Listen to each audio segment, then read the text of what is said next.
Okay guys, before we go ahead and install the intake fully back into the car, I want to talk about what parts I had to pick up, what modifications I had to do to the car, and exactly how I'm going to mount this so that it's not bouncing around inside the engine bay and causing other issues. That is very, very important. There's probably a million different ways you can mount this depending on how you're going to install it. Now, I'm going to install this as a cold air intake, which does require some modifications that a lot of you guys are not going to want to do. This is going to be a track car, and I think I'm eventually going to delete the motorized pop-ups. I'm not 100% sure, but right now they are fully functioning. So what I had to do on the driver's side headlight is go ahead and cut down this bracket. So normally there's another piece that goes along here. It's more of a V shape. I just had to cut this side down and grind this down so that it will clear our filter and our pipe. I also had to cut a little groove in the back of the plastic housing right here.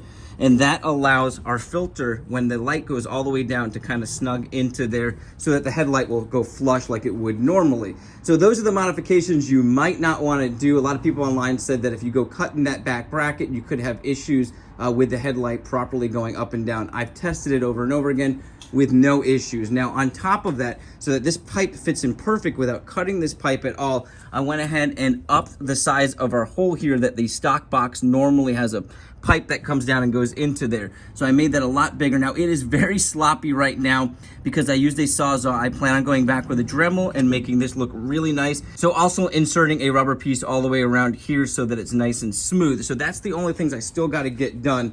Now, on top of that, I wanted to talk about the parts that I bought, because everything I bought just slides in. I didn't have to modify anything. And what I bought was the Spectra air filter you see right here, and I got it from AutoZone. It is 8161. I got it in black. They do have other colors.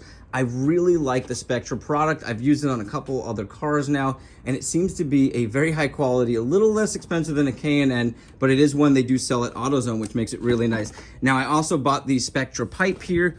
I think the filter was somewhere around 25, 30 bucks, and this pipe I think was 60 bucks. So all of this was under 100. They came with all the rubber pieces I needed, the attachments for attaching the hoses. They're the clamps. And the only other thing I had to buy off eBay that was $10 is this piece here. So this allows you to attach a pipe to with your rubber fitting here. So this is your bracket, and I'll leave you guys a link to that. There's quite a few of them out there. They all should probably work if they say they're for a 944. Bolted right up, no issues. I also went ahead and painted my AFM. So I painted this with a wrinkle black to kind of match our pipe here. So that came out really, really nice, and it was nice and simple. Outside of that, I really got to replace this rubber hose. The engine bay is a mess, I know, guys. If you don't know, I'm in the process of building a track car, so I'm removing a lot of the unnecessary things, deleting a lot of vacuum lines. I got a lot of things that I've removed, and I'll leave a link to that video as well as I'm progressively doing that. So this is kind of in line with that and part of it, but I wanted to show you guys exactly what I bought and all the modification I'm doing. Now, to mount this, a lot of people utilize the old mount parts right here or coming over here. You make a bracket that comes off here, and that will stabilize your pipe.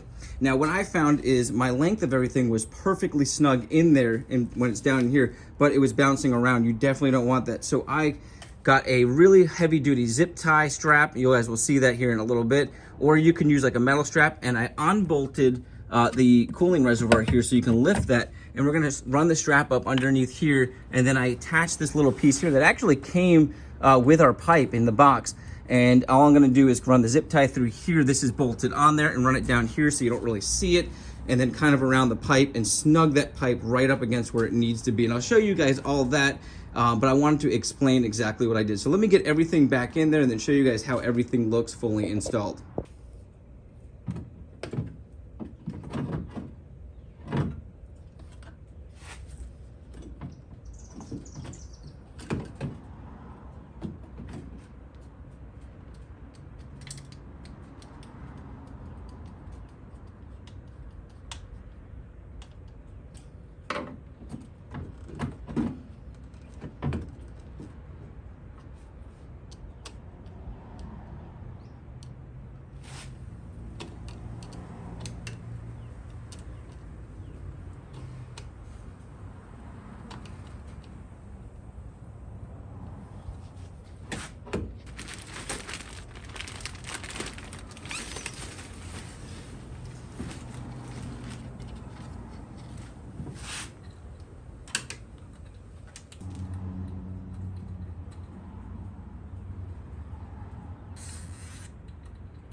Alrighty guys, now it is fully installed and I think it looks absolutely amazing. And as I said, we will be changing out that boot there along with a bunch of other things. This engine bay is going to be completely overhauled. We're going to be cleaning everything, painting a lot of these parts, but this is kind of one of the first processes.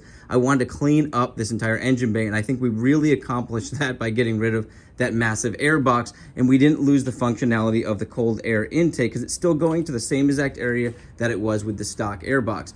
Now, what I ended up modifying slightly was instead of running this larger zip tie through here and having to cut that if I needed to take this out, I went ahead and ran 2 smaller zip ties that I can cut and then reapply these 2 smaller zip ties in the future so I can service this. So I think that's a much better way of doing it. Or you could install like a metal strap up through there that you can just bolt down. That's another really good way of doing this. Now on top of that, some of the things that I forgot to mention was I capped off these. One of these came with the intake, and the other one I had to get myself this little thing here to cap this off. So this one came in the box. I might have had one of these in the box, but I didn't see it. Also, we went ahead and capped off. There is a rubber hose that goes into where down here, sorry. I went ahead and capped that off so it goes into your timing chain. Normally that would come to this air box and apply air into there. Since we don't have a way of doing that, I went ahead and capped that off, and that's what everyone else that I saw online doing this type of intake had done. Now, if you did not want to modify your headlight like I did, and it is necessary to run it like this, you could cut it off somewhere around here and make a mounting plate over here. But keep in mind, it's going to be hot air sucking in, so it's not going to give you that full cold air intake. You probably would lose a slight little bit of horsepower compared to the stock box, whereas I feel like this one's going to keep us exactly with the same horsepower. Who knows, maybe a tad bit more, maybe a tad bit less, but nothing crazy, so I'm not worried about that. And this was really to clean up the engine bay. And like I said, I want to show you guys how it sounds, because I think it sounds really good. So let me go ahead and start it now. Let me know in the comments what you guys think as well. If there's anything different you would do, if you have any questions about it.